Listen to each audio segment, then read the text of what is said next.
Hello friends and welcome to my YouTube channel.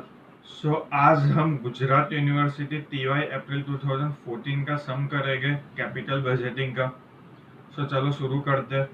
A company wants to invest rupees of 2 lakh in a investment scheme. इधर साफ लिखेगा company को 2 lakh invest करना है। हम लोग का इनिशियल इन्वेस्टमेंट होगा 2 lakh. An additional investment of rupees 1 lakh will be have to be made in stock and receivable during the life of a scheme। यानी हम लोग को एक एडिशनल इन्वेस्टमेंट करना पड़ेगा। कितना एडिशनल इन्वेस्टमेंट? 1 लाख। वो क्या है? स्टॉक और रिसीवेबल है, तो वो इनिशियल इन्वेस्टमेंट पे हमको प्लस कर देने का। तो चलो कर देते। The annual increase in sales will be of rupees 2 lakh. Sales के बारे में दिया है, यानी सेल्स लिखते हैं। An additional annual expense of rupees 60,000 will be incurred for the 5-year period of the scheme।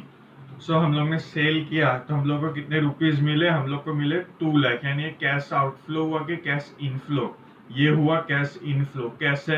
अब 2 लाख हम लोग ने बेचा होगा तो हम लोग के पास 2 लाख अमाउंट आएगी, यानी कैश आया ना हमारे पास। क्या होगा?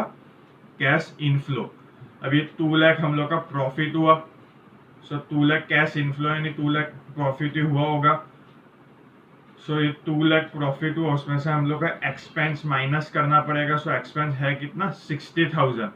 माइनस एडिशनल एक्सपेंस 60,000 कर देते हैं। हम लोग की अमाउंट क्या आएगी? हम लोग की अमाउंट आएगी 1,40,000।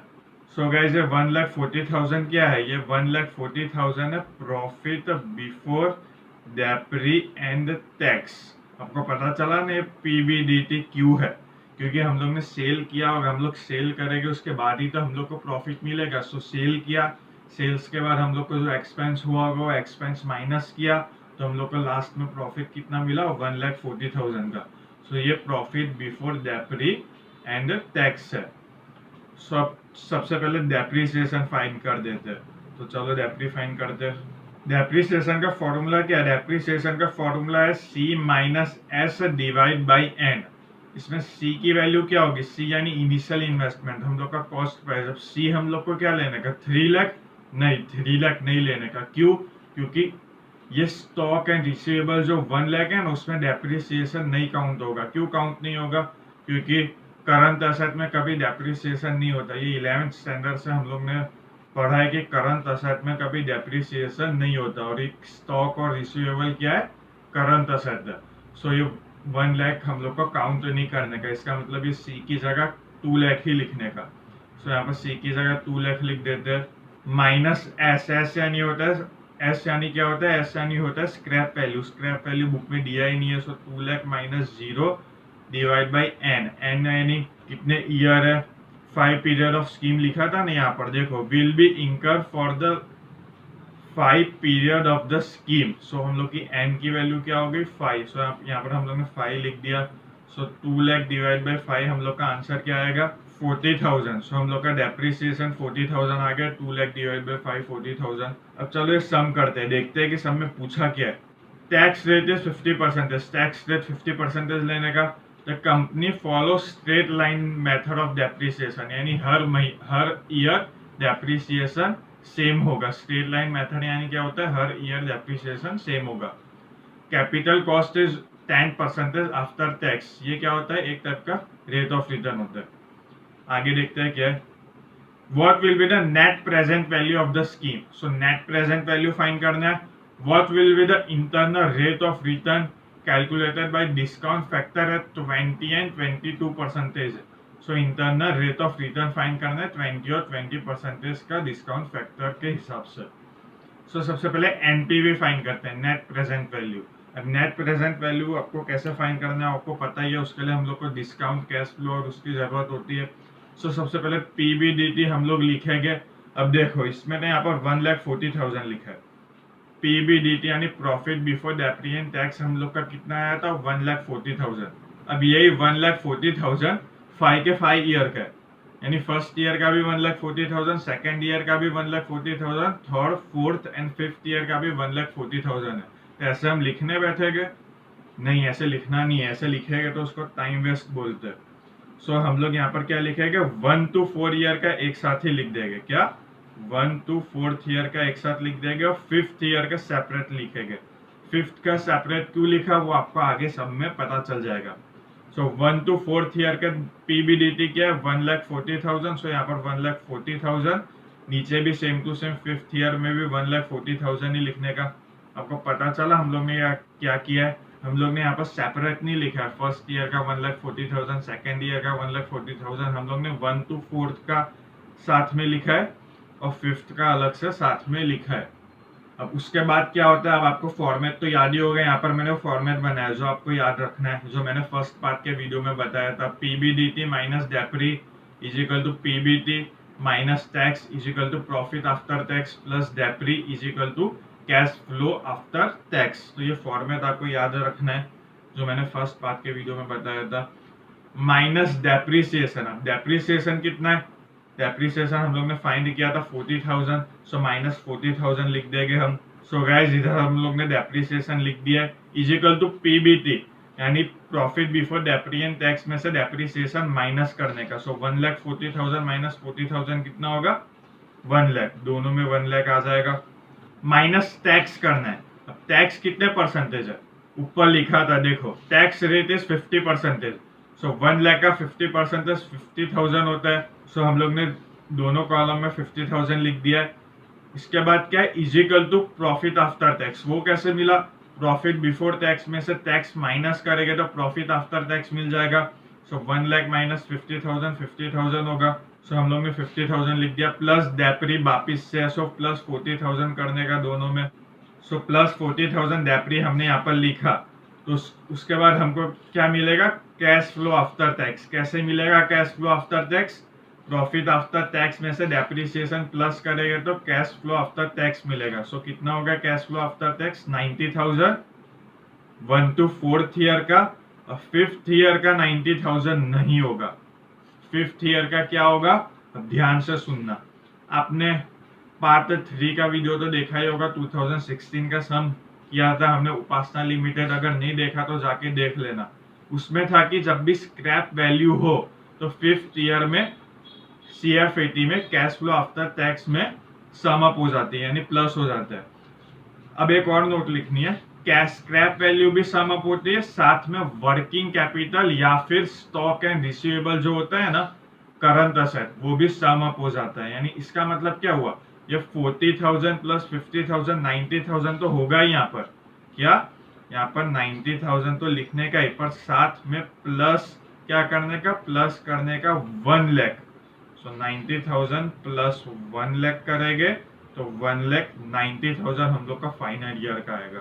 सो फाइनल ईयर का CF80 कितना है, 5th ईयर का 1,90,000। क्या नोट बनानी है आपको, अगर वर्किंग कैपिटल हो तब या फिर करंट असेट हो तब, ये करंट असेट है ना स्टॉक एंड रिसीवेबल, या फिर स्क्रैप वैल्यू हो तब, उस time cash flow after tax में 5th ईयर में सम अप हो जाएगा। जैसे कि यहाँ पर मैंने प्लस किया है वैसे।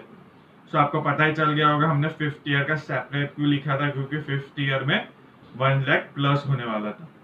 अब इसके बाद क्या फाइंड करना है हमको, NPV फाइंड करना है, net present value. Net present value के लिए हम लोग को डिस्काउंट कैश फ्लो फाइंड करना पड़ेगा। डिस्काउंट कैश फ्लो 10% का भी है, 20% का भी है, 22% का भी है। और यहाँ पर स्पेसिफाई किया भी नहीं है कि नेट प्रेजेंट वैल्यू हम लोग को कौन से परसेंटेज के हिसाब से करना है। सो हम लोग को तीनों कर देने का। तो चलो सबसे पहले 10% के हिसाब से करते हैं। यहाँ पर रेट ऑफ रिटर्न कैसे लिखने का, ये इंपॉर्टेंट पॉइंट है, ध्यान से सुनना। अब देखो रेट ऑफ रिटर्न तो इसमें 1 to 4th ईयर का सेपरेट है, और यहाँ पर तो हम लोग ने एक साथ ही सब लिख दिया। अब क्या करना है, तब ध्यान से सुनना। आप अपना कैलसी लो हाथ में, उसमें 0.909 लिखो। क्या लिखना है, 0.909, जो फर्स्ट ईयर का प्रेजेंट वैल्यू है ना 10% में, वो 0.909 प्लस 0.827 करो सेकेंड ईयर का, प्लस थर्ड ईयर का 0.751 प्लस 4th ईयर का 0.683। तो आपका आंसर क्या होगा, अब इक्वल टू दबा दो, तो आपका आंसर आएगा 3.717। क्या आएगा, 3.17। सो यही 3.17 हमको यहाँ पर लिख देना है। आपको क्लियर हो ही गया होगा कि हमने यहाँ पर क्या किया होगा। और फाइनल ईयर का तो 0.621 ऐसा सेपरेट लिख ही देने का 0.621। सो यहाँ पर भी 0.621 लिख दिया। अब डिस्काउंट कैश फ्लो फाइंड करते हैं। वो कैसे करेंगे? Cash flow after tax multiply by discount rate करने का। सो 90,000 मल्टीप्लाई बाय 3.17 क्या आएगा? 2,85,300। वैसे सेकेंड ईयर का 1,90,000 मल्टीप्लाई बाय 0.621 1,17,990 आएगा। अब ये दोनों का प्लस भी कर ही देते हैं। 2,85,300 प्लस 1,17,990 हम लोग का आंसर आएगा 4,03,290। वैसे ही सेम टू सेम 20% का कैश फ्लो फाइंड करते हैं। वो कैसे फाइंड करने का? जैसे 10% का किया वैसे ही करने का। वापिस कैलसी लो हाथ में। अब 20% का फर्स्ट ईयर का क्या है? 0.833। सो कैलसी में 0.833 लिखो प्लस 0.6944 प्लस 0.5787 प्लस 0.4823। सो ये सबका आंसर क्या आएगा? 2.5887। सो यहाँ पर 2.5887 लिख देने का। तो फाइनल ईयर का क्या है? 0.4019 वही का वही यहाँ पर लिख देने का। अब डिस्काउंट कैश फ्लो फाइंड करते हैं 20% के हिसाब से। कैसे करने का discount cash flow find? CF80 multiply by discount rate करने का। सो 90,000 मल्टीप्लाई बाय 2.5887 हम लोग का आंसर आएगा 2,32,983। फाइनल ईयर का CF80 यानी 1,90,000 मल्टीप्लाई बाय 0.4019 हमारा आंसर आएगा 76,361। सो ये दोनों का प्लस भी कर देते हैं। प्लस करेंगे तो आंसर आएगा 309,344। सो गाइस वैसे ही 22% का भी कर देते हैं। उसका रेट ऑफ रिटर्न फाइंड करते हैं। 0.8197 plus 0.6719 plus 0.5507 plus 0.4914। What will be our answer? Our answer is 2.4937। So और फाइनल ईयर का क्या है? फाइनल ईयर का 0.3700। सो यहाँ पर 0.3700 लिखा है। सो CF80 multiply by discount rate करेंगे डिस्काउंट कैश फ्लो फाइंड करने के लिए 22% का। सो 90,000 मल्टीप्लाई बाई 2.4937 क्या आएगा? 2,24,433। वैसे सेकेंड ईयर का 1,90,000 मल्टीप्लाई बाय 0.3700 क्या आएगा? 70,300। प्लस कर देते हैं। प्लस करेंगे तो आंसर क्या आएगा? प्लस करेंगे तो आंसर आएगा 2,94,733 जो मैंने यहाँ पर लिख दिया। सो यहाँ पर हम लोग ने डिस्काउंट कैश फ्लो फाइंड कर दिया है 10% का भी, 20% का भी और 22% का भी। तो चलो अब नेट प्रेजेंट वैल्यू फाइंड कर देते हैं। नेट प्रेजेंट वैल्यू का फॉर्मूला क्या है? NPV is equal to discount cash flow minus initial investment. So ये रहा discount cash flow minus initial investment. सबसे पहले कौन से परसेंटेज का करते हैं? 10% का करते हैं। 10% is equal to discount cash flow का कैश फ्लो क्या है 10% में? 403,290 है, 4,03,290 जो हम लोग यहाँ पर लिख देंगे minus initial investment. Initial investment कितना है? इनिशियल इन्वेस्टमेंट इधर 3 लाख लेना, खाली डेप्रिसिएशन के टाइम हम लोग 2 लाख लेके, क्योंकि डेप्रिसिएशन में करंट एसेट नहीं आता, पर यहाँ पर हम लोग को लास्ट में तो 3 लाख ही लेने का। सो यहाँ पर 3 लाख लिख देंगे हम। सो हम लोग का आंसर क्या आएगा? 103,290। नेट प्रेजेंट वैल्यू 10% का। 20% का करते हैं। 20% उसका डिस्काउंट कैश फ्लो कितना है? उसका डिस्काउंट कैश फ्लो है 20% का 3,09,344 हम यहाँ पर लिख देंगे। माइनस इनिशियल इन्वेस्टमेंट तो 3 लाख ही है, सो यहाँ पर 3 लाख लिख देंगे। तो हम लोग का आंसर क्या आएगा? हम लोग का आंसर आएगा 9344। वैसे ही 22% का करते हैं। 22% का डिस्काउंट कैश फ्लो क्या है? 22% का डिस्काउंट कैश फ्लो है 294,733। सो यही 294,733 हम यहाँ पर लिख देंगे। माइनस इनिशियल इन्वेस्टमेंट तो 3 लाख ही है। सो हम लोग का आंसर क्या आएगा? हम लोग का आंसर आएगा -5267। सो गाइस इधर हम लोग ने नेट प्रेजेंट वैल्यू तीनों परसेंटेज की फाइंड कर दिया। अब इसके बाद क्या पूछा था? इसके बाद हम लोग को पूछा था internal rate of return. What will be our internal rate of return calculated by discount cash flow at 20% and 22%। जैसा कि इसके पहले वाले वीडियो में भी हम लोग ने IRR का एक सम किया था, वो भी आप जरूर देखना। उसमें मैंने बताया था कि कोई भी दो ही हमेशा डिस्काउंट कैश फ्लो होता है। क्या कोई भी दो ही डिस्काउंट कैश फ्लो लेने का, इधर तीन है। ऐसा नॉर्मली सबसे स्मॉल और सबसे बिग लेते हैं, यानी 10% और 22% लेते हैं। पर यहाँ पर ये सब में स्पेसिफाई किया है 20 और 22 ही लेना है। सो हम खाली 20 और 22 ही ले गए। सो चलो IRR फाइंड कर देते हैं। वो कैसे फाइंड करेंगे, उसका एक फॉर्मूला था इंटरनल रेट ऑफ रिटर्न का, is equal to A plus C divide by C plus D multiply by B minus A, जिसमें A इज इक्वल टू होता है लोएस्ट रेट ऑफ रिटर्न। अब ये दोनों में से सबसे लोएस्ट रेट ऑफ रिटर्न किसका है? सबसे लोएस्ट रेट ऑफ रिटर्न है 20%। तो यहाँ पर हम लोग A की जगह 20 लिख देंगे, प्लस C का मतलब क्या होता है? C का मतलब होता है पॉजिटिव एनपीवी। 20% का एनपीवी और 22% का एनपीवी में पॉजिटिव क्या है? पॉजिटिव 20% वाला है। सो ये पॉजिटिव एनपीवी हो जाएगा। कितना है पॉजिटिव एनपीवी? 9344। सो प्लस करके 9344 लिख देंगे, divide by C plus D। C की वैल्यू भी 9344 ही होगी, प्लस डी यानी क्या होता है? डी यानी होता है नेगेटिव एनपीवी। नेगेटिव एनपीवी यानी क्या होता है? 5267। सो यहाँ पर हम लोग प्लस 5267 लिख देंगे। गाइस माइनस नहीं लिखना, मैंने इसके पहले के वीडियो में भी बोला था माइनस नहीं आएगा। आज वापिस बोल देता हूँ क्यों माइनस नहीं आएगा, क्योंकि असलियत में फॉर्मूला है C माइनस ब्रैकेट में माइनस डी आएगा फॉर्मूला में, क्योंकि डी की वैल्यू तो हमेशा नेगेटिव ही रहने वाली है। डी की वैल्यू हमेशा नेगेटिव ही रहेगी। देखो नेगेटिव है ना माइनस, तो यहाँ पर ब्रैकेट में माइनस डी होता है हमेशा। सो C माइनस माइनस प्लस हो जाएगा, सो C प्लस डी होता है। सो यहाँ पर हम लोग ने डायरेक्ट प्लस लिख दिया, उसके लिए यहाँ पर हम लोग डायरेक्ट प्लस लिख देते हैं, plus 5267 multiply by B minus A। B यानी क्या होता है? B यानी होता है highest rate of return.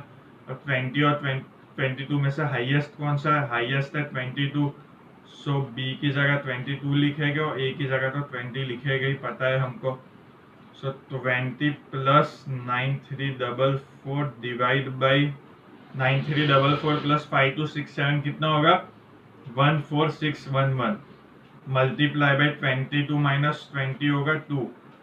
So 20 plus 9344 divide by 14611 multiply by 2 का आंसर क्या आएगा? 1.28। यहाँ पर 1.28 लिख देंगे तो हम लोग का आंसर आएगा 21.28%। सो गाइस इधर हम लोग का ये वीडियो कंप्लीट होता है, ये सम भी साथ साथ में कंप्लीट हो जाता है। अगर आपको कुछ डाउट होता है आप कमेंट बॉक्स में जरूर पूछना। अगर आप हमारे चैनल में नए हो तो चैनल को सब्सक्राइब भी जरूर करना। Thank you for watching my video.